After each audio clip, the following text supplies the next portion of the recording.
አራዳ ቅዳሜ እንደቀጠለ ነው የሳምንቱን አራዳ ዜናዎች ይዘንላችሁ ቀርበናል እነዚህ ባለማችን ላይ የተሰሙ ኡነተኛ ዜናዎችን ከቀልድ ጋር አዋስተን ይዘንላችሁ ምን ቀርበው እኔ ናትናኤል አብርሃምና እኔ ናሆም በየነ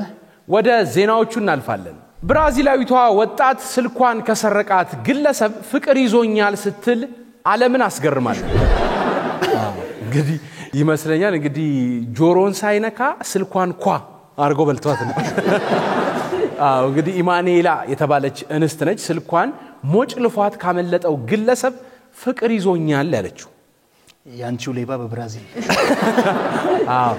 እንግዲህ ይመስለኛል እኔ ወይ ሲሰርቃት አቤት እጃጣጣሉ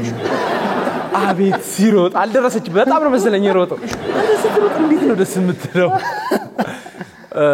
ብላ ይመስለኛል ወይ ደግሞ ሲነካት ልስልስ ብሎ ነው እጁና ያለፈ ጀለስላሳው ስሙ ያልተጠቀሰው እንግዲህ ግለሰብም ስልኳን ከሰረቀ በኋላ የተሰማውን ስሜት አጋርቷል እሱ ያለው ምንድነው እንግዲህ በስልኳ ላይ የተነሳቻቸውን ምስሎች ስመለከት ልዩ ስሜት ተሰማኝ ምን አይነት ውበት ነው ምን ይያልሽና ምን አይነት ውበት ነው ስል ተደነቅ ለማያቅሽ ታጠኝ ስል ተጸጸትኳል በመስረቁ ተጸጽቻለሁ ብሎ ነው የተናገረው እኔ መሰለኝ መመሰል አይ ቲንክ ፎቶውን ሲገልጥ እንዲህ ሲያይ ቤታቸውን ሀብቷን ምናምን ሲያይ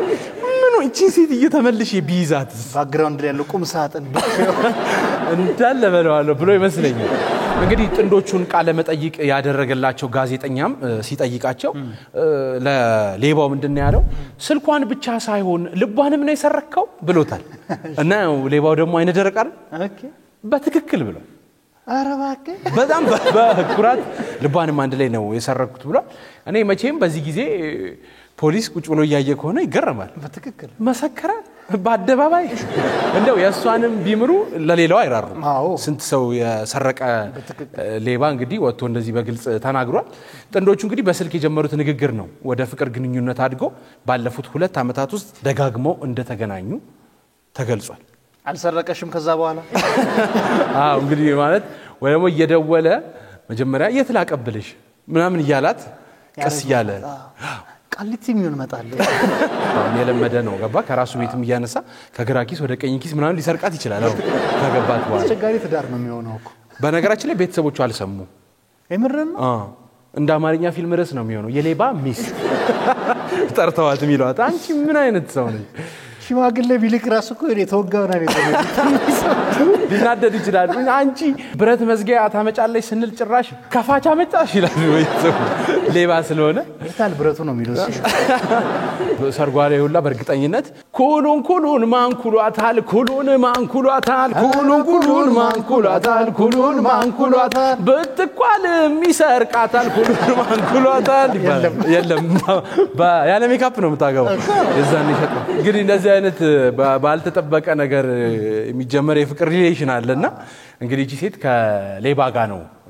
የተጣመረችው አንድ አስተያየት ሰጪ እንደውም ሲናገር ምናል ፍቅር የማይለውጠው ነገር የለም ኢማኑኤላ እንግዲህ የሷ ፍቅር ግለሰቡን ከስርቆት እንደሚያሸሸው ተማመናለሁ እሷ ሌባ እንዳትሆን በይደ መጥፎ ነገር ነው የሚዋረሰው እኮ እንግዲህ አንዳንድ ሰዎች ይቀየራል የሚል ተስፋ አለን ብለው ተናግረዋል እኔ ሜቢ መፈራው ግን ምንድነው ሌብነቱን ሲታው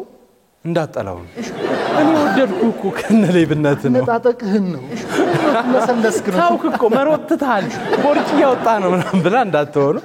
ያው እኛ የናሳብ ስናነሳ እንግዲህ ሰዎች ይቀየራሉ ተለውጠውም ያገባሉ ብለን እናምናለን ሌብነትን ደግሞ እንዳጠቃላይ ምን ደግፈው ሐሳብ አይደለም አሜሪካ 450 ሺህ የጉጉት ወፎችን ለመግደል ማቀዷን ገለጸች ለመግደል የጉጉት አሸባሪ አግኝቶ ነው እንግዲህ ዓለማችን ቁጥር 1 ሌላ ያላን ሀገር የሆነችው አሜሪካ 450 ሺህ ጉጉት የተሰኙ ወፎችን ለመግደል ማቀዷ ተገልጿል ምን ነው ብላ ነው እኔ እንግዲህ መቼም የጉጉቶቹ ደም ነዳጅ ነው ተብሎ መሆን አለ አሜሪካ የነሳኝ ይወሰደች ያንተንያ ከዛው ስለማ ወይም ደግሞ የጉጉት ሬሳ ለቻይና የምግብ ገበያ ልታቀርብ ማይበሉት የለም በሚለው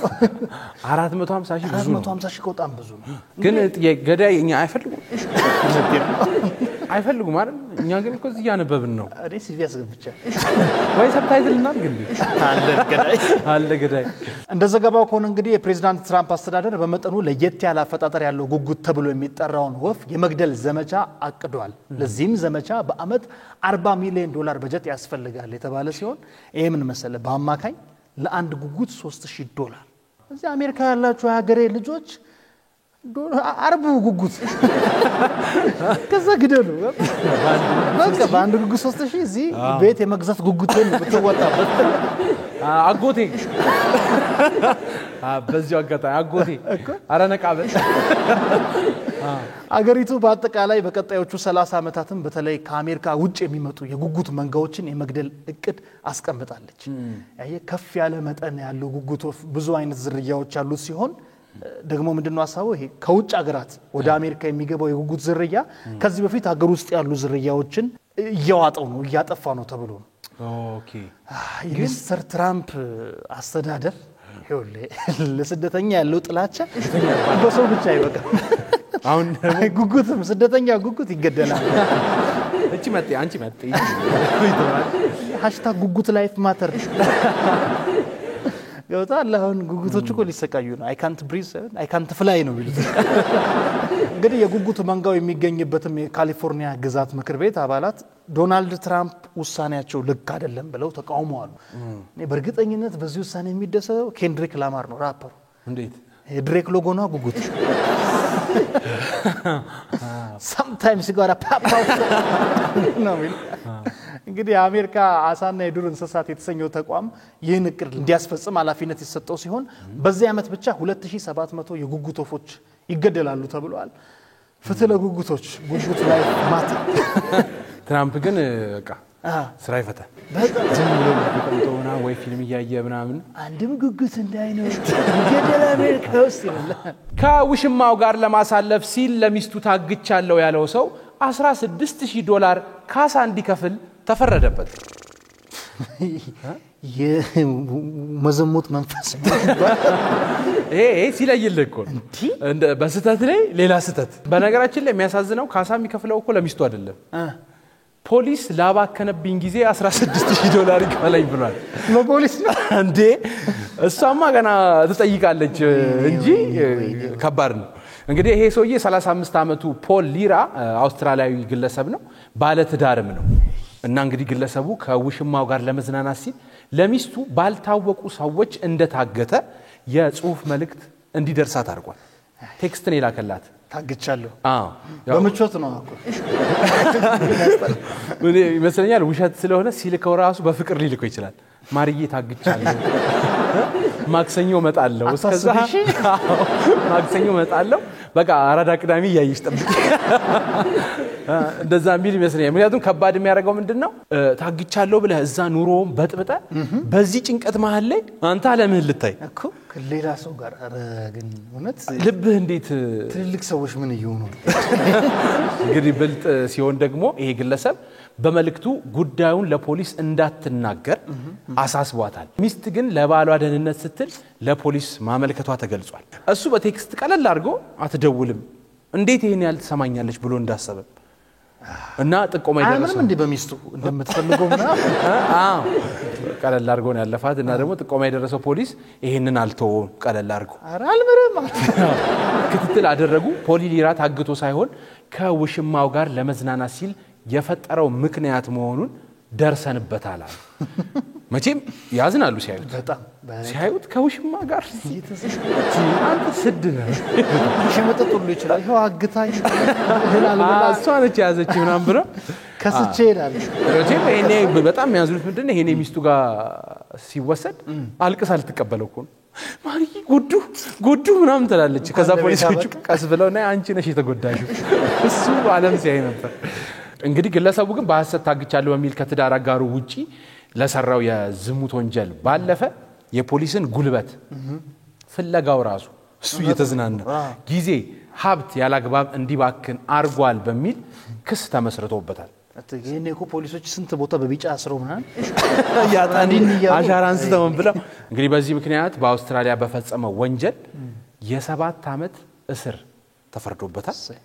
እንደገና ደግሞ ፖሊስ $16000 ካሳ እንዲከፍል እንዲሁም ደግሞ የ3 አመት ማህበራዊ አገልግሎት እንዲሰጥ በጣም ትክክል ነው 7 አመት በቃ አውስትራሊያ የካንጋሩ ሀገር እነ ስርዓት ያዙ ሽማ የሳምንቱ አራዳ ቅዳሜ አራዳ ዜናዎች እነዚህ ነበሩ ቀጣይ ሳምንት በሌሎች ዜናዎች እንገናኛለን ፍቅርና ሰላም ለሀገራችን ሳቅና ደስታ ለህዝባችን አራዳ ቅዳሜ ይቀጥላል